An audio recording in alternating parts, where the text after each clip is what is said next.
De uma visão mais macro, de uma visão de gestor, da ponta da pirâmide, o GR não se resume meramente ali somente a olhar um motorista, a olhar, mas porque você tem que ter uma amplitude muito maior, você tem que pensar em outras coisas. Por exemplo, uma carreta que tombou com químico no manancial.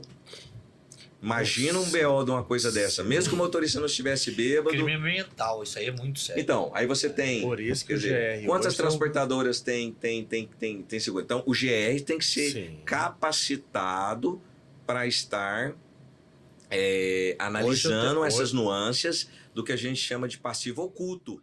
Me corrija se eu estiver errado, porque todo mundo que eu entro para fazer imersão, ou que eu fiz o podcast, o primeiro aqui com o Binho Transportes, e eu fiz a mesma pergunta.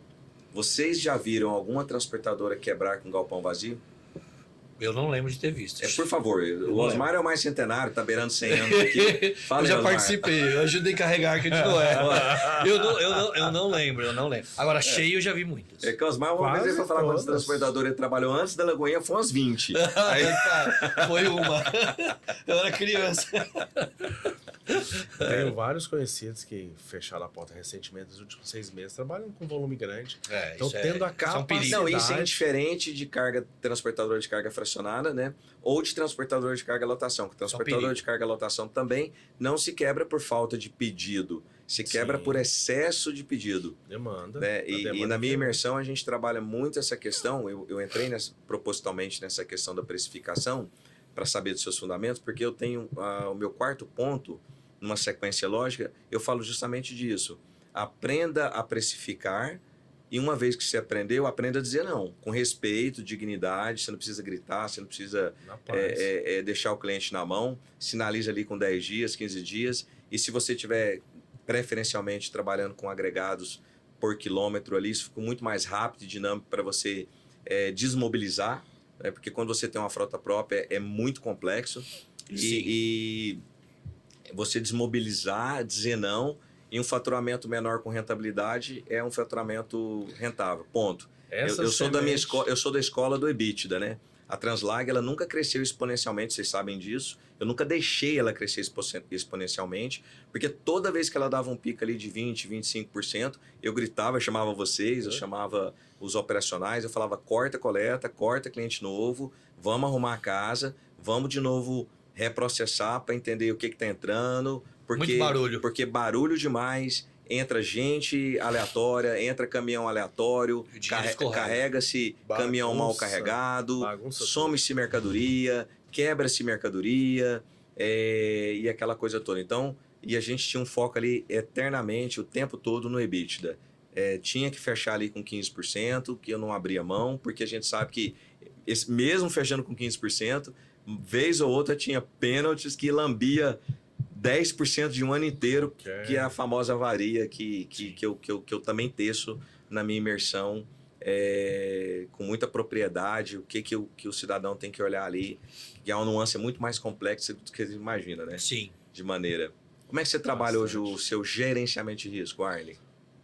Hoje o gerenciamento de risco, eu tenho a gente está acabando montando, né? Então tem o princípio. Vocês montaram um gerenciamento de risco próprio? Tem um próprio, mas tem o apoio hoje da PSU. Então toda a gestão hoje está com a PSU, e tem na matriz minha em Goiânia, fica fazendo a gestão de abrindo saída e tudo. Importante a gente salientar que transportadora é um dos itens mais complexos e de maior risco do mercado, porque eu sempre digo o seguinte: se você fazer uma matemática com raras exceções, transportadores têm entre 2% a 8% sobre o valor da mercadoria transportada.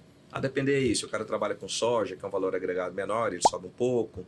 Mas falando assim, num gera inclusão, na Translag era 4%, 3%, não passava disso. Então, quando você analisa o seguinte, se você fazer uma conta de 4%, quer dizer o seguinte: para cada 1 milhão que você transporta, você tem 4 mil de frete. Então, ou seja, você tem 4 mil de receita bruta para se transportar 1 milhão de mercadoria. Só que 4 mil de receita bruta significa que você vai ter, na melhor das hipóteses, R$400, R$500 de lucro. Então, na prática, você está dizendo para você mesmo: eu ganho R$500 para assumir R$1 milhão. Não é isso? Então, olha a disparidade de receita versus responsabilidade. Então, por isso que eu falo muito no gerenciamento de risco, porque é a primeira coisa que quebra hoje uma transportadora GR.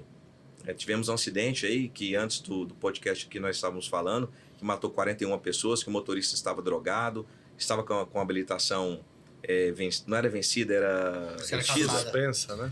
Parece que era caçada, né? Já tinha ultrapassado. Na visão de pontos, vocês, né? essa transportadora GR não funcionou de vive jeito nenhum. daqui para frente? Na sua visão, Osmar? Eu acho que não. Acho que já deve ter parado as operações já. Na sua? Cadê a pesquisa do GR? Não funcionou. É. Tinha GR? Pois é. Não tinha. Não tinha. Mas eu falo assim, mas de uma visão mais macro, de uma visão de gestor, da ponta da pirâmide, o GR não se resume meramente ali somente a olhar um motorista, mas porque você tem que ter uma amplitude muito maior. Você tem que pensar em outras coisas. Por exemplo, uma carreta que tombou com químico no manancial. Imagina um BO de uma coisa dessa. Mesmo que o motorista não estivesse bêbado. Crime ambiental, isso aí é muito sério. Então, aí você tem. Por isso que quer dizer, GR quantas transportadoras tem seguro? Então, o GR tem que ser capacitado para estar analisando essas nuances do que a gente chama de passivo oculto, que são possíveis a depender de algumas situações, porque isso não está na sua mão. Você imagina um motorista que parou num determinado posto de gasolina, tá tranquilo, cumpriu o pré-GR, ele saiu 5 horas da manhã bonitinho, 6 horas da manhã, dormiu a noite toda, mas de repente ele tá passando uma cabeceira de ponte, vem um maluco, dá uma fechada nele, ele sai, cai na ponte e cai dentro do rio. Pronto, acabou de causar um crime ambiental. Sim. E indiferente dele estar bêbado, não estar, isso é responsabilidade de quem? Da transportadora. Se você não tiver um seguro ambiental, pronto. Você tá quebrado. Se não tiver cumprido Por todas as isso que regras. hoje eu pago. Você paga o seguro ambiental? Pago seguro Codesp, ambiental. né? Codesp. Tô com o pessoal da ambiental aqui de... Codesp. É os caras que fazem. E vou te falar, é interessante o que você falou, eu não tinha parado para pensar. Porque toda vez que eu converso com alguém de transporte, não é o caso hoje da Azul, que a gente não tem essa preocupação, entre aspas, né? Sim. A gente tem um dito lá muito interessante que eu vejo os caras falar. Vocês que é da loja, porque, por exemplo, bateria de lítio, eles abominam, eles até transportam, mas tem que cumprir uma pegada. Então, por quê? Porque ela pega fogo. Sim, então eles falam o seguinte, para você transportar qualquer coisa, se for lá na minha loja hoje, se você não deixar eu abrir seu volume para fazer o checklist do que tem dentro, eu posso falar muito obrigado, mas eu não transporto. Porque eu tenho que checar o que tem dentro, eu tenho que carimbar, e aí o cara fala assim para mim, lá o diretor fala assim, olha, não se esqueça, se você não fizer isso, você pode estar no voo. Entende? Eu falo, cara, verdade, bicho. É uma responsabilidade. Pois é, isso... porque assim, de acordo com cada natureza, de cada perfil, isso é GR, porque puro. A sua transferência é feita em cima de uma companhia aérea que tem regras completamente complexas, completamente diferentes, mas isso acaba te beneficiando porque ela acaba segregando um hall de mercadorias muito mais simplificadas, mais baratas economicamente. Sim. Tanto é que a gente tinha um nicho muito específico que era o veículo expresso, que atendia... Lá tem também, viu? Que pegava... Tem expresso, standard, econômico. Não, mas eu falo assim, mas o expresso... No sentido, o nosso expresso era outro. Não, mas o expresso, voltando, a gente passou a ter uma capilaridade muito forte, porque nós entendemos que tinham mercadorias que não iam no aéreo. Porque na prática, o expresso pelo aéreo é mais barato. Sim. Só que o problema é que, você imagina, nós trabalhávamos lá com aquelas companhias... a burocracia era enorme, né? Você não conseguia. A Aline Quelândia, como é que chamava? Companhia Níquel mesmo. Companhia Níquel Tocantins, Anglo América. Então, isso é uma companhia... Eu me lembro uma vez que o Osmar precisava...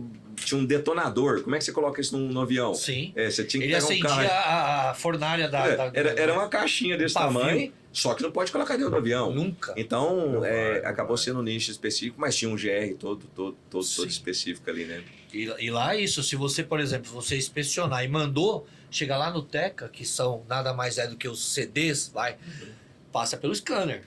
Então, se chega um cara lá e fala assim, eu não quero que você mexa. Cara, deixa eu te falar. Se você tiver com alguma coisa ilícita aqui, isso vai lá para o aeroporto e vai passar no detector. E a Receita e a Polícia Federal vai te achar. Então, vamos fazer aqui. Se for alguma coisa ilícita, você não vai levar, entende? É o GR funcionando. É o GR funcionando.